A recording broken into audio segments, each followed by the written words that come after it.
Okay students, now we will discuss about another topic, law of constant proportion.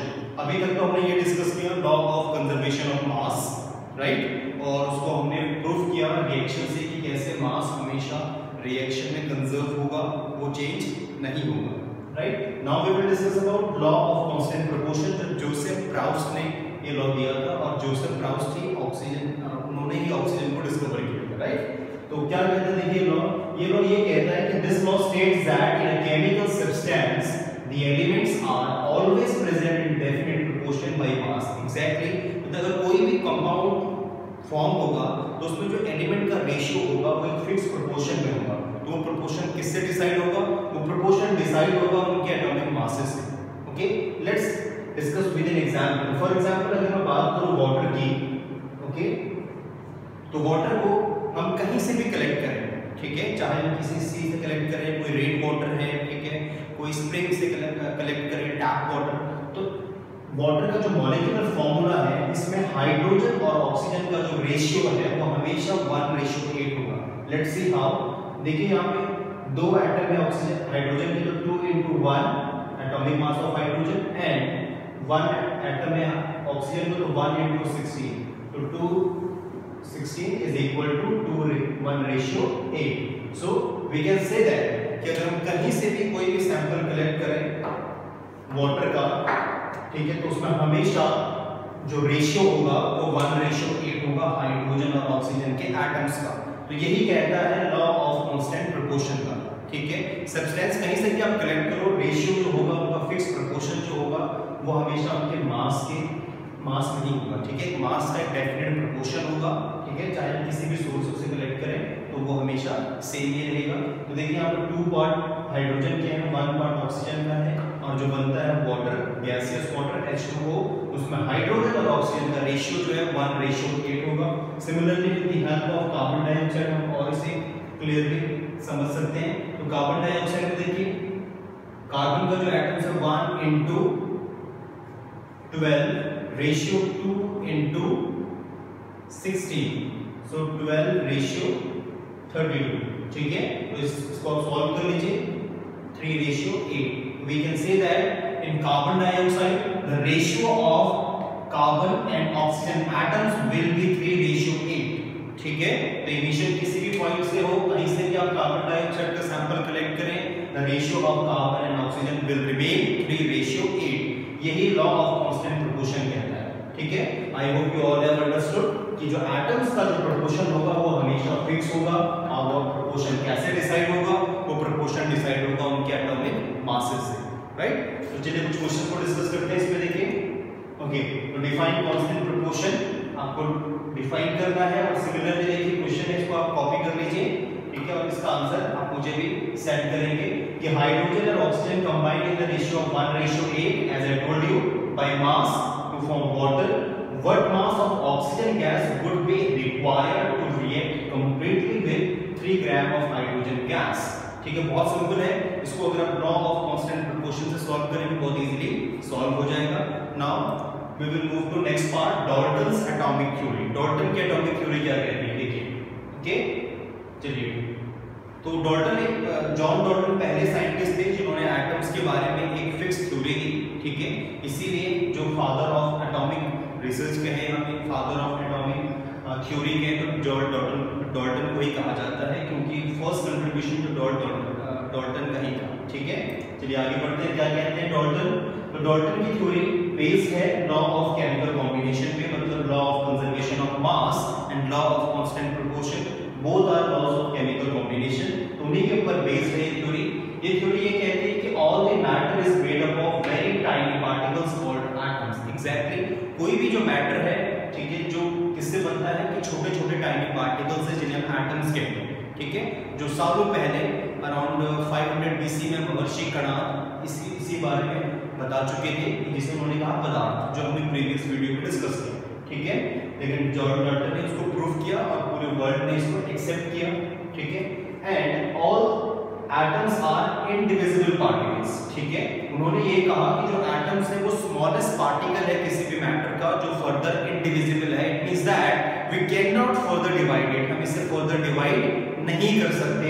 and which cannot be created or destroyed in a chemical reaction. It means that law of conservation of mass. ठीक है, ना हम atom को create कर सकते हैं, ना हम एटम को डिस्ट्रॉय कर सकते हैं। ये स्मॉलेस्ट पार्टिकल है किसी भी मैटर का। ठीक है, तो देखिए यहाँ पे वाटर, एक ग्लास में वाटर है, तो इसमें देखिए बहुत स्मॉल टाइनी पार्टिकल दिखाया आपको। ये है जो व्हाइट पार्ट से इंडिकेट कर रहा है, ये हाइड्रोजन है। ठीक है, और यहाँ पे ऑक्सीजन है, तो H2O। ठीक है, तो इसमें भी देखिए वाटर, जो ग्लास ऑफ वाटर है, इसमें टाइनी वाटर के मॉलिक्यूल्स होंगे इसमें। ठीक है, और एटम्स क्या है, फर्दर इंडिविजिबल है, तो फर्दर हम डिवाइड भी नहीं कर सकते, क्रिएट भी नहीं कर सकते और डिस्ट्रॉय भी नहीं कर सकते। Next, atoms of a given element are identical in mass in a chemical property, exactly as I told you कि जो atoms होते हैं किसी भी एलिमेंट के वो आइडेंटिकल होंगे। ठीक है, उनका मास आइडेंटिकल होगा, उनकी केमिकल प्रॉपर्टीज भी आइडेंटिकल होंगी। Later we will discuss about isotopes and isobar. ठीक है, उसमें और क्लियर होगा कि जनरली किसी भी एटम एलिमेंट के जो एटम्स होते हैं उनकी सभी की प्रॉपर्टीज आइडेंटिकल होंगी। अगर मैं बात करूं कार्बन के आइसोटोप की, तो देखिए C6H12 एंड C6H14 जो है, इनकी प्रॉपर्टीज आइडेंटिकल होंगी क्योंकि ये सभी कार्बन के ही एटम्स हैं। ठीक है, now next one, okay, fourth ये कहा उन्होंने कि atoms of different elements have different masses and chemical property, exactly as I told you कि जो डिफरेंट एटम्स होते हैं किसी भी एलिमेंट के, उनके जो मासेस है वो डिफरेंट हो सकते हैं।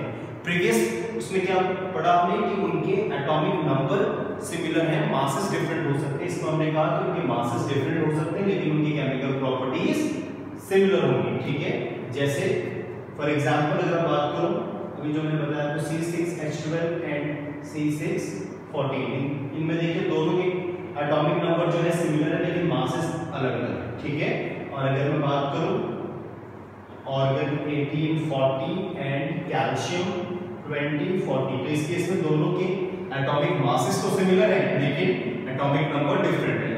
हमेशा जो लोअर सबस्क्रिप्ट है ये इंडिकेट करता है एटॉमिक नंबर को, जो अपर है ये मास को इंडिकेट करता है। ठीक है, तो ये आइसोटोप्स है और ये आइसोबार्स है। ठीक है, now the next one is atom combined in the ratio of small whole number to form a compound. Exactly, जो एटम्स जब कंबाइन होते हैं, ठीक है, और अगर वो मॉलिक्यूल बनाए, मॉलिक्यूल लेटर जब कंबाइन होकर कंपाउंड को बनाते हैं तो उनमें जो रेशियो होगा वो स्मॉल होल नंबर का होगा। होल नंबर का मतलब है कि फॉर एग्जांपल अगर मुझे हाइड्रोजन प्लस ऑक्सीजन को कंबाइन करना है तो रिएक्शन को बैलेंस करने के लिए मुझे एक होल नंबर यहाँ पे प्लेस करना होगा before the molecules of hydrogen. Okay, तो वो 2 होगा, तो यहाँ पे जो प्रोडक्ट है वो 2H2O होगा। ठीक है, later we will discuss how to balance, और क्या इसमें मैंने देखा जिस हिसाब से मैंने 2 प्लेस किया। ठीक है, बैलेंस इलेक्ट्रॉन हम इसको और अच्छे से समझेंगे। ठीक है, तो हमेशा जब एटम्स कंबाइन होंगे तो एक होल नंबर से ही वो कंपाउंड को फॉर्म करेंगे। यहाँ पे देखिए 2 मॉलिक्यूल है ऑक्सीजन के और हाइड्रोजन के मॉलिक्यूल्स, उन्होंने कंबाइन होके एक कंपाउंड बनाया वाटर। ठीक है, तो इसमें होल नंबर से ये कंबाइन होंगे।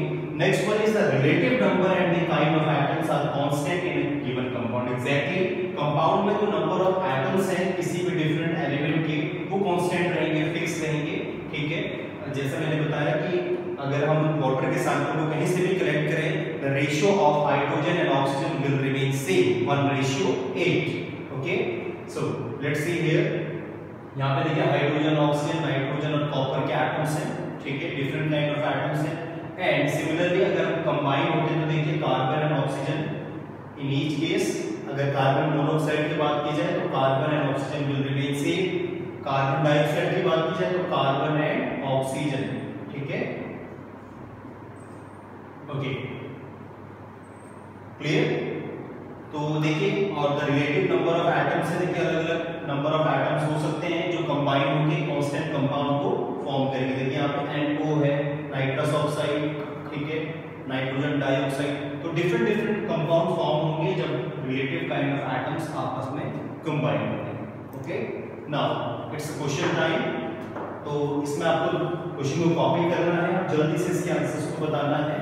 ठीक है, फर्स्ट है कि पोस्टुलेट्स क्या क्या है, डाल्टन के मैंने डिस्कस किए, और कौन सा पोस्टुलेट डाल्टन का ये कहता है कि लॉ ऑफ कंजर्वेशन ऑफ मास को बताया मैंने आपको, और कौन सा लॉ ऑफ डेफिनेट प्रोपोर्शन को बताता है। ठीक है, तो I hope you all have understood. अब अभी हमने टोटल का एटॉमिक मॉडल डिस्कस किया, ठीक है। Now we will discuss about कि एटम है क्या, व्हाट इज एन एटम, ठीक है।